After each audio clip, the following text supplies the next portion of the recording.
When I was 16 years old, I landed my first job in town at the local Stewart's. Stewart's is a gas station and convenience store chain found throughout the northeastern United States. Since I was still a high school student, most of my shifts were later in the day. As I didn't have a car of my own, whenever I didn't have a ride, I had to walk home. It wasn't too bad, though. It was only about a 20-minute walk. On the days that I went to work from my house instead of school, I would take my bike, which cut my travel time down by more than half. After a while, I realized that getting my driver's license should be my number one priority. I came to this conclusion after finishing a shift in the middle of May that year. It was around 8 p.m. by the time I got out, and the shoulders on the side of the road were smaller because of the piled-up snow.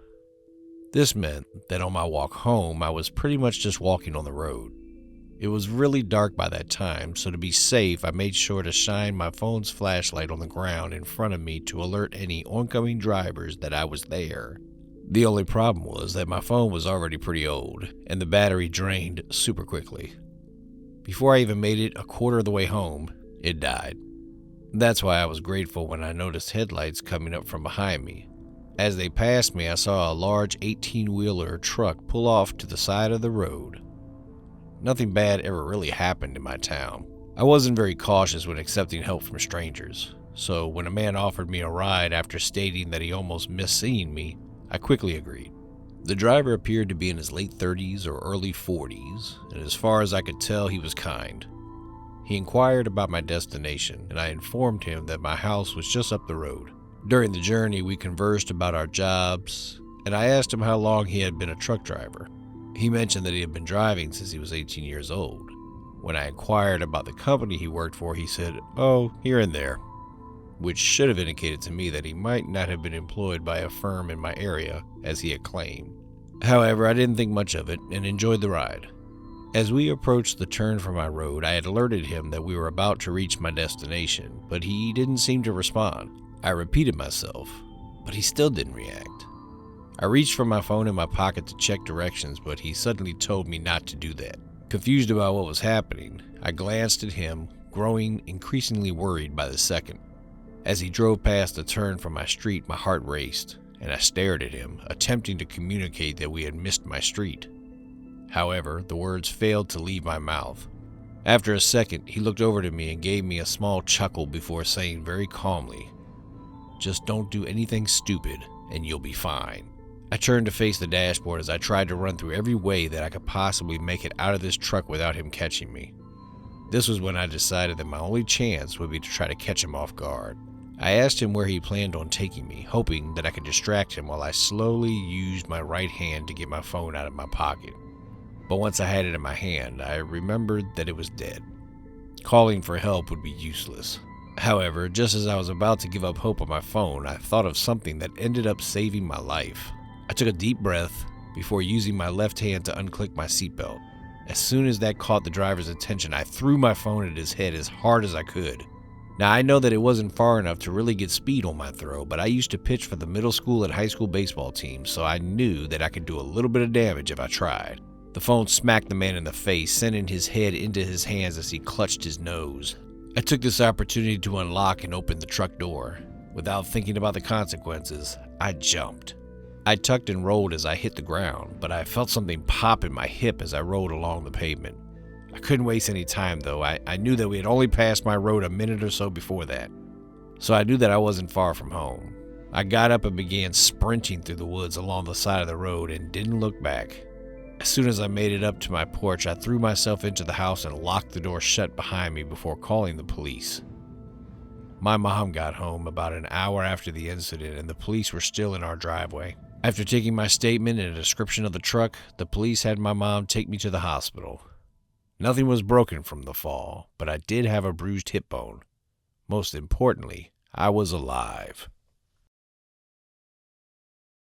Growing up with a truck driver for a dad meant that there would be weeks at a time when I didn't really get to see him because he was driving so much, but it definitely paid the bills at home and made it possible for my family and me to eat. I was quickly deterred from following in his footsteps, though, after spending 3 days on the road with him.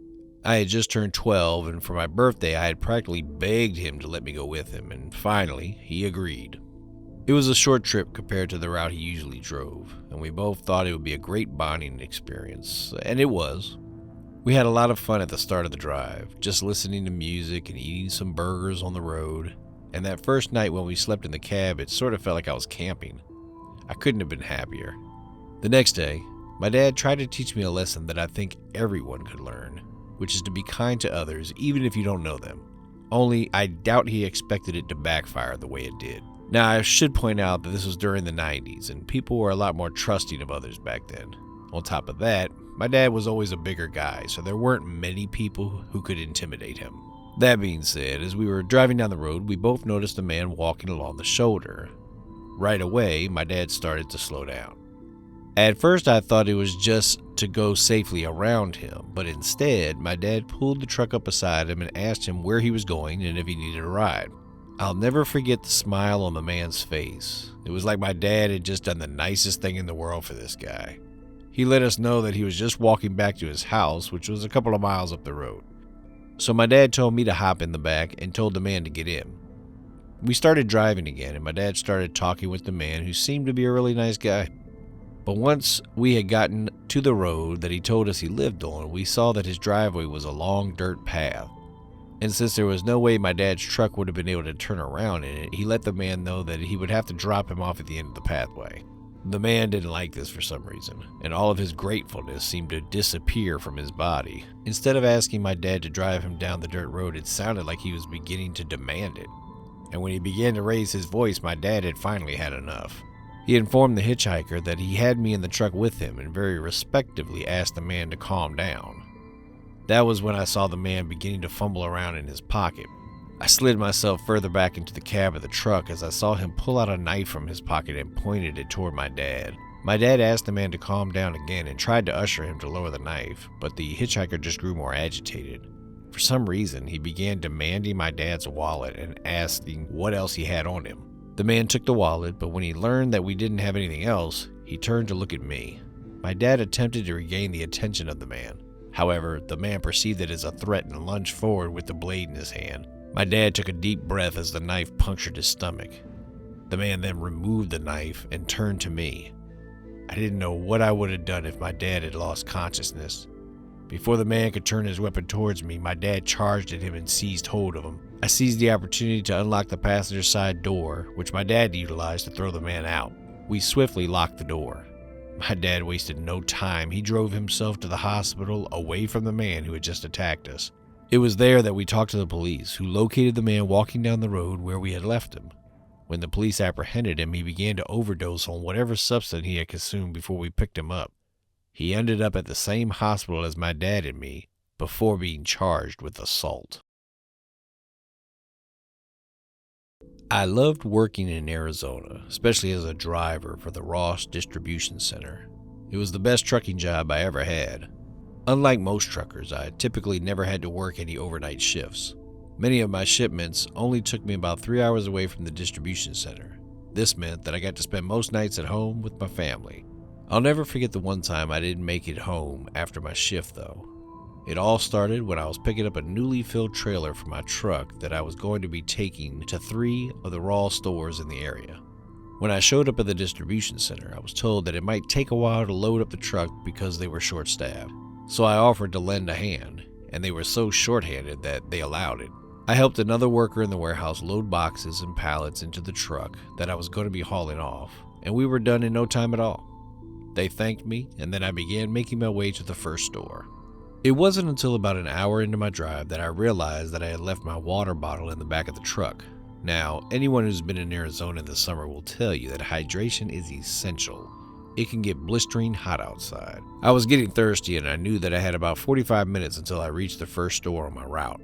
So, I decided to pull off down a small gravel road that I had taken before to use the bathroom and stop the truck. I turned the truck off and ran to get my water bottle out of the trailer. I hopped inside and began looking around, hoping that it wasn't buried underneath any boxes. Thankfully, I spotted it. It had fallen over and was just sitting at an angle between a few boxes, but I could easily reach it, so it wasn't a big deal. That was until I stepped forward.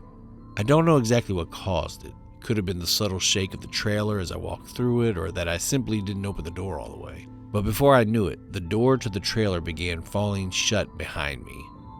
To make matters worse, as it slammed closed, I could practically hear the sound of the latch falling into place at the bottom of the door. I couldn't open it from the inside, no matter how hard I tried. I tried my best not to panic as I tried to think of a way out of the trailer.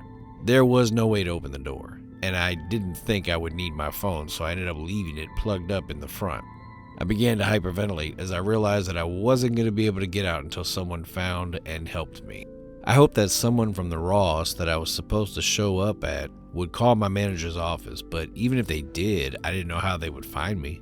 It's not like I told my boss that I was going to be stopping for a bathroom break.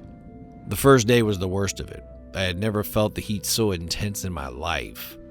It was as if I was standing inside of a toaster oven, slowly being cooked.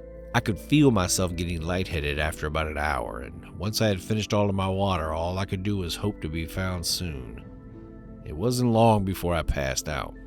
The next thing I remember is the trailer door of my truck being thrown open.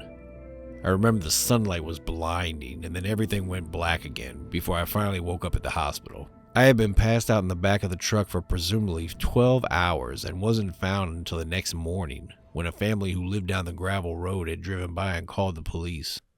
The doctor said it was a miracle that I didn't suffer any permanent brain damage from heat and dehydration.